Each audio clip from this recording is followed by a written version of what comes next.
Bus stop, main road எல்லாமே ரொம்ப பக்கமாக இருக்க மாதிரி ஒரு தரமான வீடு ஒன்று சேல்ஸுக்கு கொண்டு வந்துக்கிறோம்.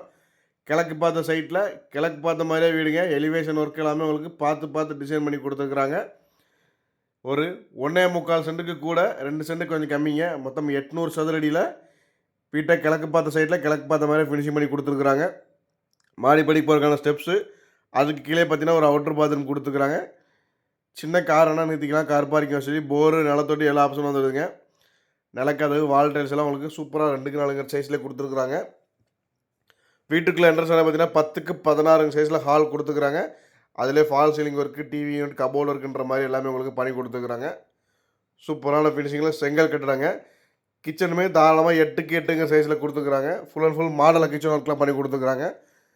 இதில் மாஸ்டர் பெட்ரூம் பார்த்தீங்கன்னா உங்களுக்கு 8க்கு 16 சைஸில் வந்துடுது. உள்ளே அட்டாச்சு பாத்ரூமோட. இன்னொரு பெட்ரூம் பார்த்தீங்கன்னா 8க்கு 10ங்கிற சைஸில் வந்துடுது. மொத்தம் 2 பெட்ரூம், ஹால், கிச்சன், போர் வசதியோடு அந்த வீடு சேல்ஸுக்கு ரெடியாக இருக்குது. இந்த வீடு எங்கே இருக்குதுன்னு பார்த்தீங்கன்னா நம்ம திருப்பூர் பெருமாநல்லூர் ரோடுங்க. பெருமாநல்லூரோட கணக்கம்பாளையம் பிரிவுக்கு அடுத்து இருக்கக்கூடிய வாஷிங்டன் நகர் பஸ் ஸ்டாப் கிட்டையே அமைஞ்சிருக்குதுங்க. பஸ் ஸ்டாப்லேருந்து ஜஸ்ட் ஒரு 200 மீட்டர் 300 மீட்டர் தான் வரும். இந்த வீட்டுக்கு பில்டர்ஸ் கேட்கக்கூடிய மொத்த விலை பார்த்தீங்கன்னா 39 லட்ச ரூபா தாங்க. அது ஃபிக்ஸடு கிடையாது. நேரில் கண்டிப்பாக குறைச்சி பேசிக்கலாம். இந்த வீடை நேரில் விசிட் பண்ண நினைக்கிறவங்க அல்லது புக்கிங் பண்ண நினைக்கிறவங்க ஸ்க்ரீனில் தெரிஞ்ச நம்பரை கான்டெக்ட் பண்ணுங்கள். இதே மாதிரி நிறைய வீடியோஸ்கள் மற்றும் இடங்கள் வீடுகள்லாம் தெரிஞ்சுக்கிறதுக்கு நம்ம இன்ஸ்டாகிராம் ஐடி மற்றும் யூடியூப் சேனலை மறக்காமல் ஃபாலோ பண்ணி வச்சுக்கோங்க. நன்றி, வணக்கம்.